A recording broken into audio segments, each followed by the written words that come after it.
Well, It's 12 minutes a little long. well, no, I mean, I've never. Well, I can't say that. There was years ago, back in the '90s. I think no, it wasn't the '90s. It was in the early 2000s. They had a thing called Promise Keepers, and I've shared this story with you guys before. There were 70,000 men in Soldier Field. This is before new construction. So there were 70,000 men in Soldier Field, and there were another like 40,000 in a different stadium. And they made it so that we could see them, they could see us, and we all sang at the same time. So you had 120,000 or 110,000 men plus singing at the same time. It was unbelievable. And I can't imagine what an experience it is to be part of Hillsong or other mega churches that gather in. I know Hillsong in Australia, they have a convention center. They have it is huge, but to be able to sing at the top of your lungs, and you don't care if it sounds good or not, because it's not about you, one, and there's just so many people singing, and the volume. We passed by the Toyota Park last night, and they had some concert or something, and the music was loud, and it was in the parking lot.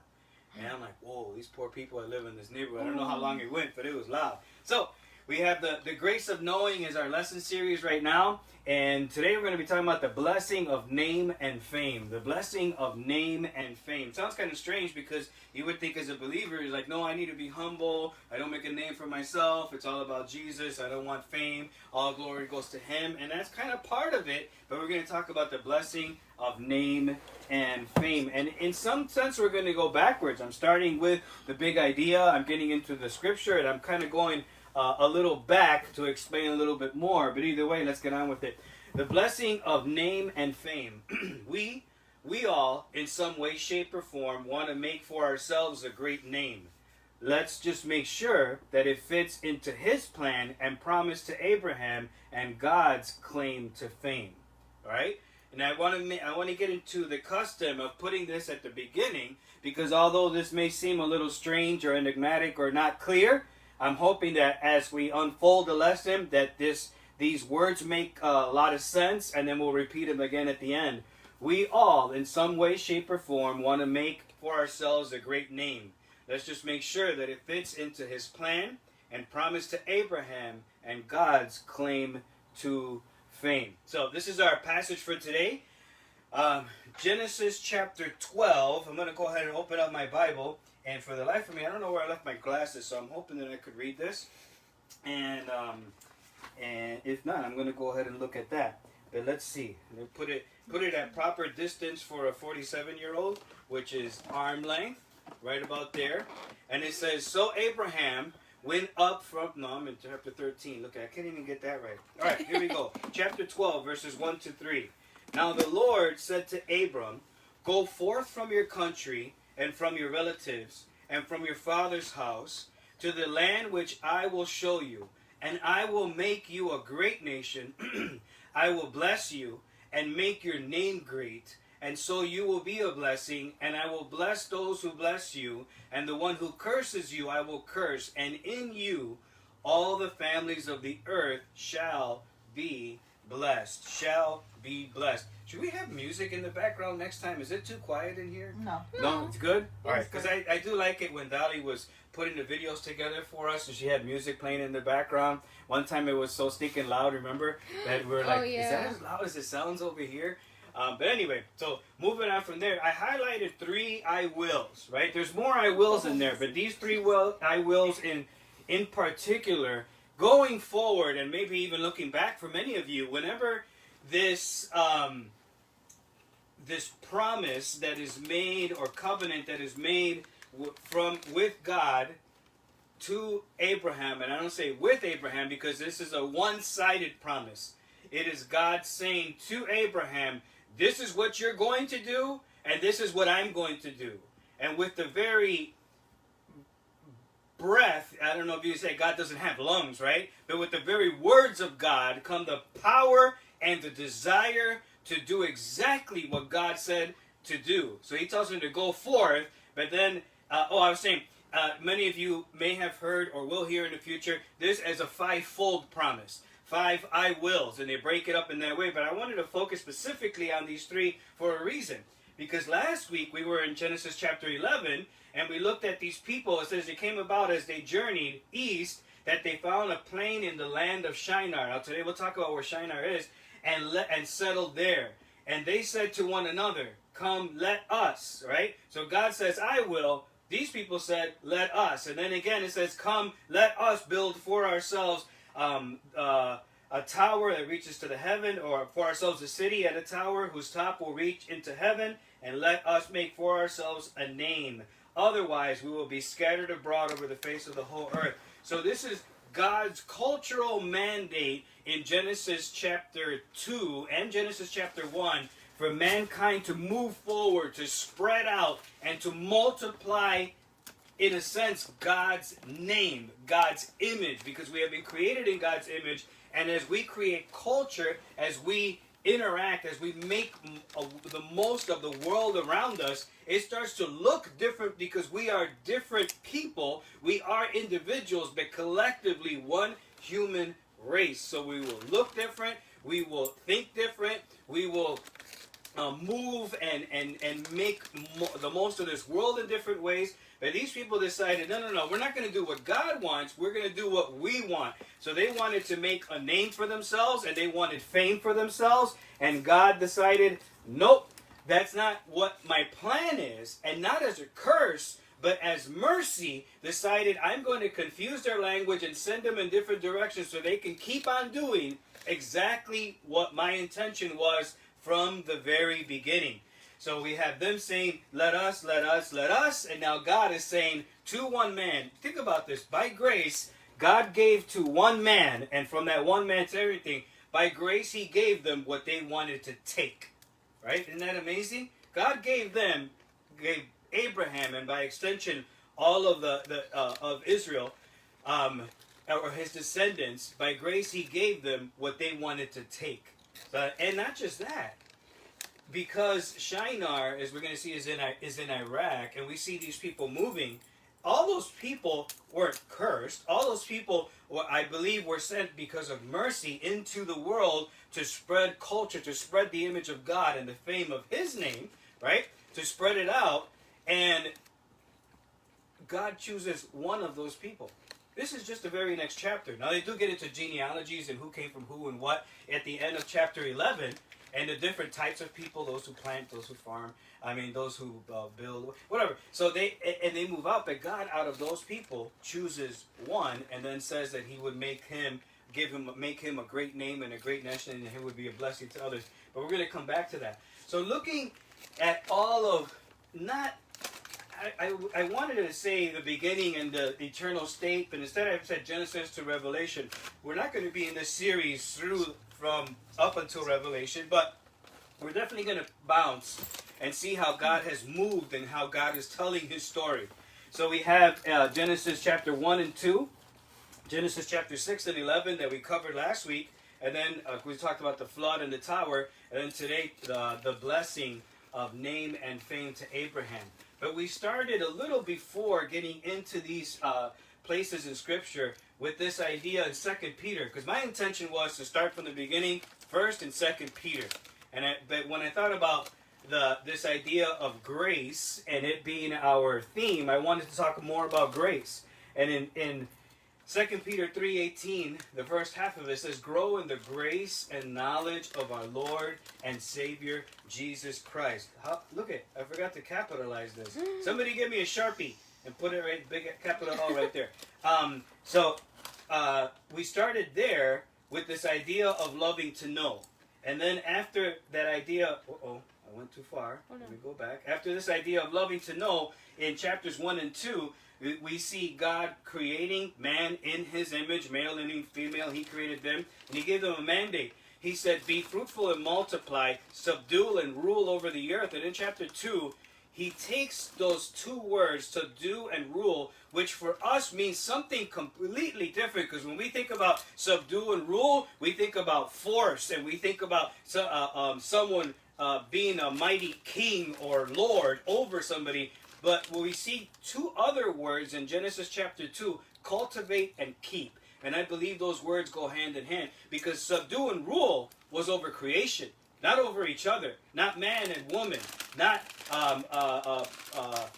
one group of people over another. That was to rule over the creation, rule over the plants, the animals, everything underneath the sky, the birds. But anyway, so you get what I'm saying. So then in chapter 6:11, we see that rebellion and God bringing about judgment, but then also scattering them as mercy. God preserving people, humankind. You have, we've talked about this in other lessons before, and maybe you weren't there. There's a group of people in this world that believe, rightfully so, the problem with this world is people. But if we eradicate people, that animals will have a chance to live and to be free. But that was not God's intention.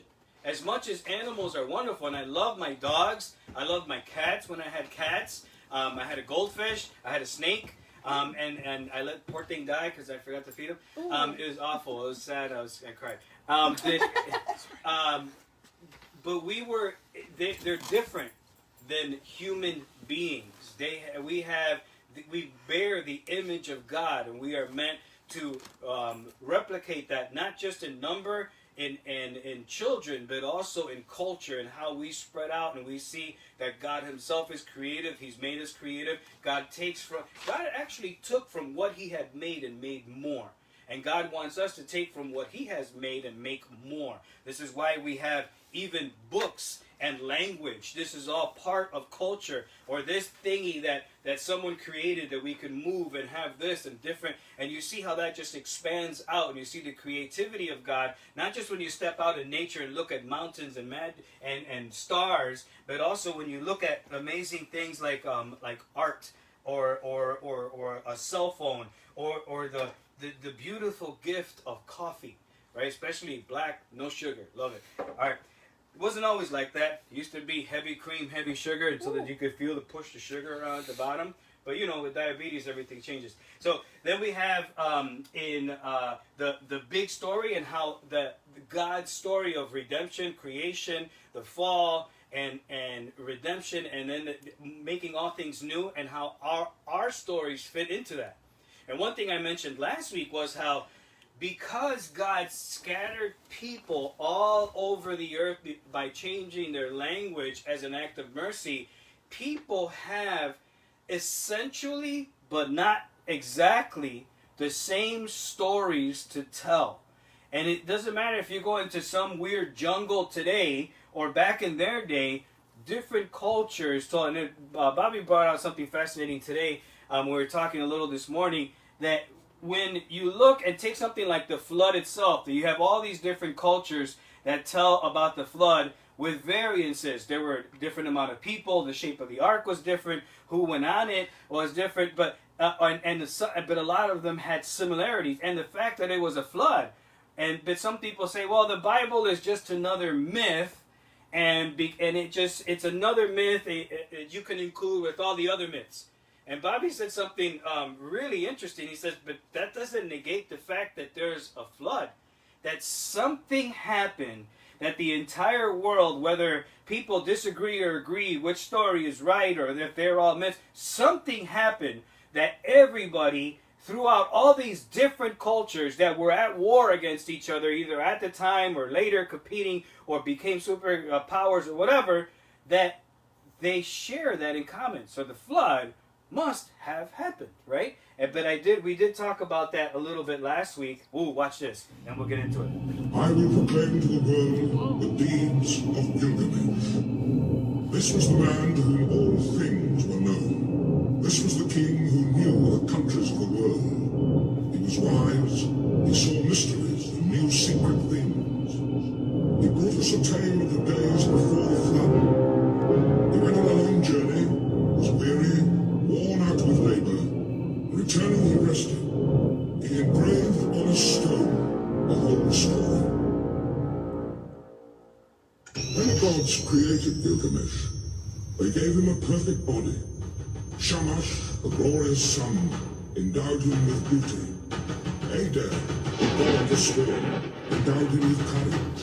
The great gods made his beauty perfect, surpassing passing all around, terrified like a great wild bull. 2/3 celebrating God, and 1/3 man. Drama. Now Bobby wants to watch that whole series. Why didn't they use that guy for the voiceover at 300? Instead, Right? they got that No, other that guy guy. had a great voice. I only wish I had a deep voice. I'm going to have to start drinking whiskey. Oh, Yeah, no, I'm just being silly. My whiskey days are over. So we're reading this book for class called, oh, let me turn this thing back on. We're reading this book called The Drama of Scripture, and it talks about stories that are similar to our biblical account. And this was just one, and I have it actually have my desk behind the screen. I have this humongous book that I hate reading because it's so heavy. I have to prop it up on something so I don't have to carry it the whole time. But I did read that story of Gilgamesh, and it talks about origin and purpose and evil and eternity. But it doesn't say the same thing that the Bible does. And you've seen that even Gilgamesh, who was created, but he was created 2/3 God and 1/3 man.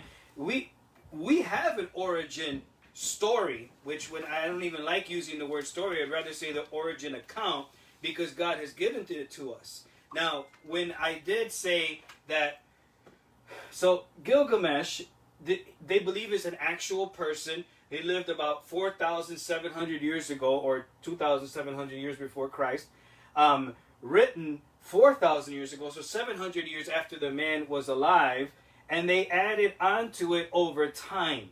So it has changed. Now that's not a big deal in and of itself, because the Bible was not written all at one time, but it was written over the course of 3,500 years, and there were 40 different authors. It was written on 3 different continents, yet it has one central message, and it does not contradict itself. In the story of Gilgamesh, he wants to know how to live forever, so he believes there's only one that has attained immortality, being born a human, and that is, I don't remember his name.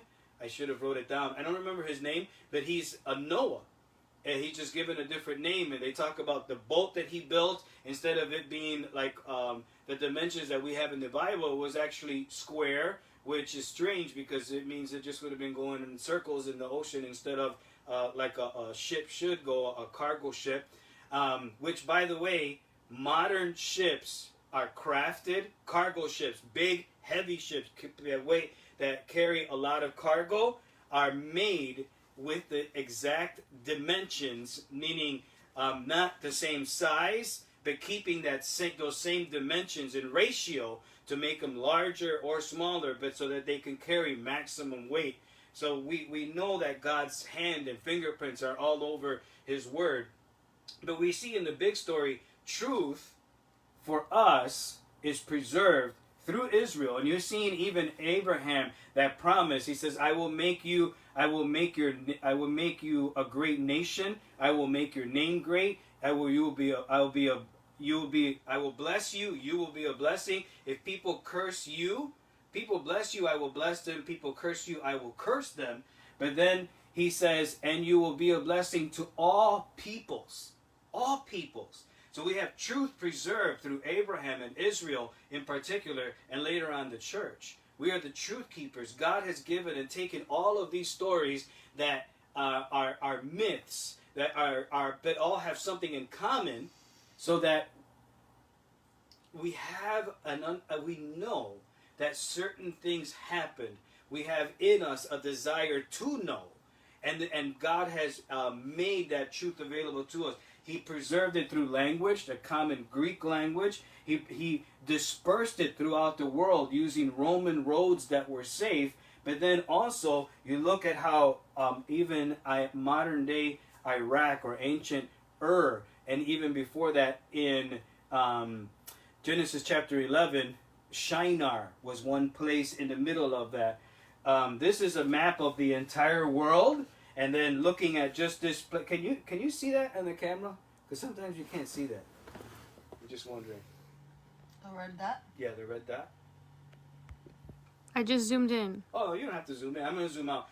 But that is the portion that of the picture you're going to see next. All right. So now you're looking at what that little spot was, and this is Israel. Whoops, did I go too far? Yeah. This is Israel, right? Israel's right here, and even this, I wanted to zoom in even more because Israel is actually just right. It's right here, right? It's right here, and it's not even at this big. It The dark says, spot. huh? The dark spot. Yeah. No. The dark spot is actually No, on the other side of it, the blue. this. Yeah, that's Yeah, all like kind of It's like a little shaded. shadowed. Yeah. Okay. So, from what I understand, Israel is about the size of New Jersey, right? So you think, how in the world can that small a piece of land make such a big deal throughout time?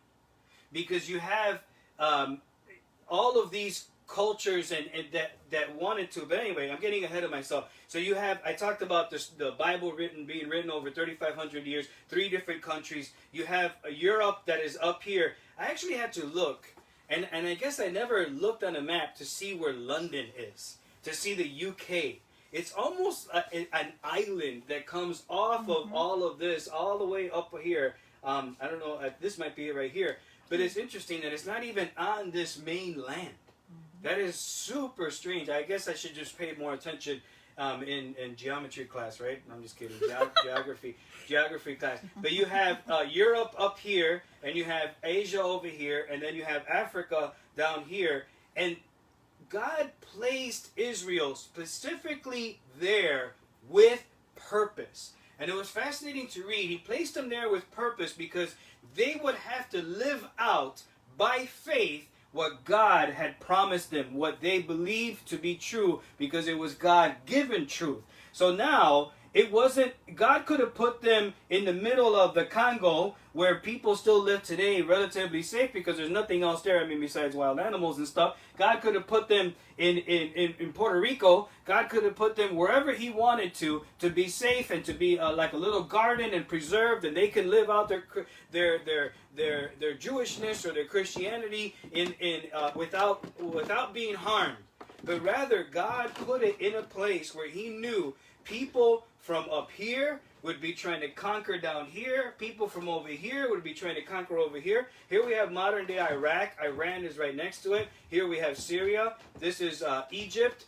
This is, I believe, down here would be Saudi Arabia. So up here you have Turkey. You have all the stands right here, Kazakhstan and whatnot. But you have all Greece over here. Rome was over here somewhere. But all of these countries fighting back and forth and back and forth. And this, Israel, stands right there in the middle like a land bridge. You see all this right here was a massive desert, and people couldn't cross it. But there was a place called the Fertile Crescent. It's shaped kind of like, I was going to actually put a crescent roll there, which would be kind of funny, a croissant. But you have these people, Abraham himself being called out of Ur, or modern day Iraq, or this place Shinar, where the people were scattered from. And then he crossed over. Here there's water. There's the, what is the giant river that's through there? Euphrates? Euphrates, yeah. Or Tigris? I don't know. Yeah, the Euphrates and the Tigris are there. So they have all these rivers, so there's plenty of water for people to plant and to grow and to live by. And they have also mountains, so as it rains and that water comes down the mountains. So these are perfect places to live, but people have to go around this way. They can't go this way. So it makes it the perfect dangerous place for, now think about the implications of that. God purposely placed them there so that not so that they would be uncomfortable, but so that they would learn to live out the truth that God has given them by faith in the middle of all of that, which is completely contrary to what we know and we understand about blessing. Our idea of blessing is no problem, everything smooth. Even our idea when we say shalom or peace is the absence of what we don't want. So just pick it out, what we don't want, and take that out, and I'm going to have absolute peace. But that idea of shalom, that idea of peace, that idea of blessing, apparently to God means something different, because God would not have placed them in such a place where they're going to be at risk all the time. All the time. And if you've ever read through the Bible, or just through the first 5 books of the Bible, there's a place where it says that God kept some of the people in the land so that those who are new, the younger generation, they would learn the art of war. Isn't that strange? Because he knew that people were come. They knew they needed to defend themselves. So even in times of peace, God kept enemies around them so that they would know and learn and prepare for war. And we as Christians should know and understand that there is spiritual warfare. That we should be, there shouldn't be an absence or the thought of, my life is going to be better when this stops, when this stops, when this stops. We pray that it would stop. But in the middle of that, that's where we learn to live. And we actually draw closer to the God who gave us his truth and his son. So, this is a short lesson. Right? That was quick. All right, no, that's okay. We don't have to drag it out. There's so many things roaming in my head that I want to spit out, that I want to be careful that I'm not confusing. Are there any questions or comments or complaints from your end when we think about the blessing of name and fame? So God tells Abram, out of all these groups of people, tells him to go from this, when you think of even Ham, Shem, and Japheth, and how they moved in different places, right? And he takes from one place and he comes into Canaan. So these are people from Canaan, and then you have people from Shem coming over this way. And it's fascinating how God takes and moves people, but then calls him to move, right? And it's funny because the people making the tower said, "Come, let us go," right? Or come, rather than let us go, let's stay here. But then you see the flip side of that in chapter 12, where God says, "Go, Abraham, go," and then Abraham has to go, and then he says, "I will, I will, I will." And she says it 5 times at least, depending on what version you're reading. But these people in the tower, they decide, no, we are going to stay here, and we will make a name for ourselves. We will be a great nation, and we'll set the terms of how we are blessed.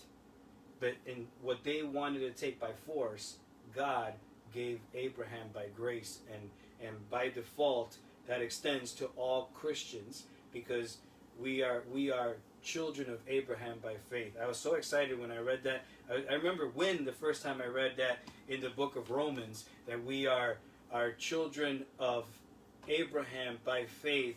And I'm like, this is why we sing Father Abraham. Father Abraham had many sons, put your right leg in, and all that kind of stuff. And I must have looked like an idiot sitting on a bus as an adult, reading my little pocket Bible and like laughing to myself, because I was so happy to know why we sing. I never knew why we sing Father Abraham. It's like, he's not my father. He's not God. God's my father. What does he have to do with that? But God's promise to him was that he would be a blessing to all peoples. I am not Jewish. I'm Puerto Rican and Mexican, which is kind of funny because I found out that my mom was born in, where was she born? Guatemala. My mom was born in Guatemala. She is Guatemalan. Her parents are Guatemalan. And I'm like, Mom, doesn't that make us Guatemalan? No. Yo soy Mexicana. I am Mexican, because she was raised in Mexico. So I believe there is nothing but Guatemalan blood in me, but I keep saying I'm Puerto Rican and Mexican. I am not Jewish, but because of Abraham and God's sure promise that he will do what he said he's going to do, because that promise, that covenant, was not between God and Abraham. It was between God and himself. God made that promise, and God will keep that promise. It is not a conditional promise. It is an unconditional promise or covenant. So the blessing of name and fame, we all, in some way, shape, or form, want to make for ourselves a great name. Let's just make sure that it fits into God's plan and promise to Abraham and God's claim to fame. So that's it. Now, are there any questions or comments or complaints? No? You sure? All right, everybody's giving me the thumbs up. We have 5 people in our studio audience today. We have Dali and Bobby, Dahlia Senior, and Molly and Chloe. If you could see them, they're like 2 halves of a pear. They're laying down, smushing down the top of my sofa cushion. Actually, like this, right? Well, kind of like this, but upside down like that. And they're butt to butt right now, and they look super cute. Mm-hmm. But with that said, let's go ahead, bow our heads and pray. But don't tune off, because we are going to have our silly moment, and then we'll sing our song together again, and we'll be done for today. Father, thank you for the precious gift of name and fame. It's not something you want to deny us. It is what the enemy wants us to believe. That we are nothing, that we are low, that we have no claim to fame or name, that all you want as God is to be over us. And that is not true. You are God. You have made man in your image. All men still bear your image, male and female. Or all of mankind, should I say, bear your image, male and female. And Father, you have called people to yourself, even as you have called Abraham, that with the very power of your word, you gave not only that power, but you gave also desire. And Father, you called us even now as believers to continue to bear that name and that fame, and that we would make it known in action as well as in word as we move about in this world. Father, thank you for where you have placed us, and you have a desire for us to live out this truth in whatever situation we're in. And Father, we know that we're not alone, that you have given us your spirit, and that you have given us your presence and your power to be able to do all that you call us to do. We do thank you, and we ask you these things in Jesus' name. Amen. All right, so I don't have my phone. I have my phone, but it's not even on, so I don't know who's watching. But thank you so much for watching. I will repost this, and I'll cut out the songs in the end, so it's just a lesson. If you want to share it with somebody, or if you want to watch it again, it'll also be on our YouTube channel. So that said, let's watch this. Oh.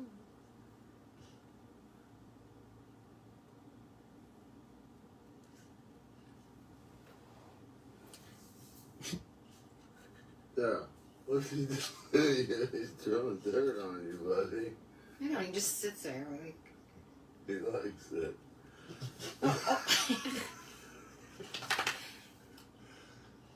Whoa!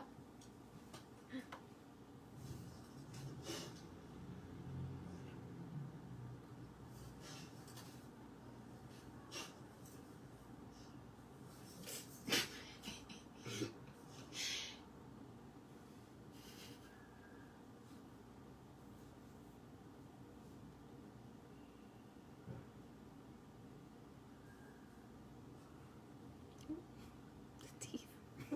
No, it wasn't me. Bro, move your hand. Move it. Oh. Give me space. I'm working here. Yes.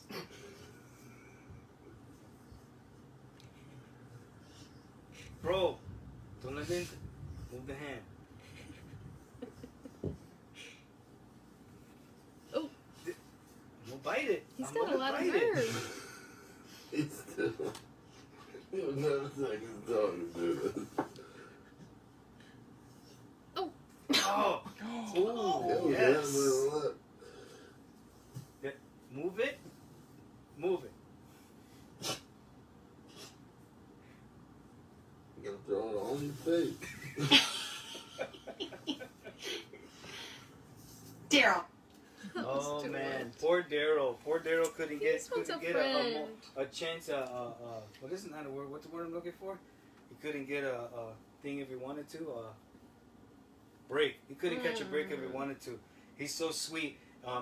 Pit bulls have such a bad rap, and it's pretty cool to see them interact with something so small, and to think of just these two busters right here with their hard nails and how they scratch sometimes, but how gentle he was patting that little, I don't know if it was a gopher or what it was, but the thing was super cute. All right, that said, loved ones, we'll see you soon. We're going to go ahead and close it out, and we'll have this song. If you want to stick around and sing it with us, feel free, and then we'll just shut it down at the end, all right? Love you guys. Have a great weekend, and God bless you real good.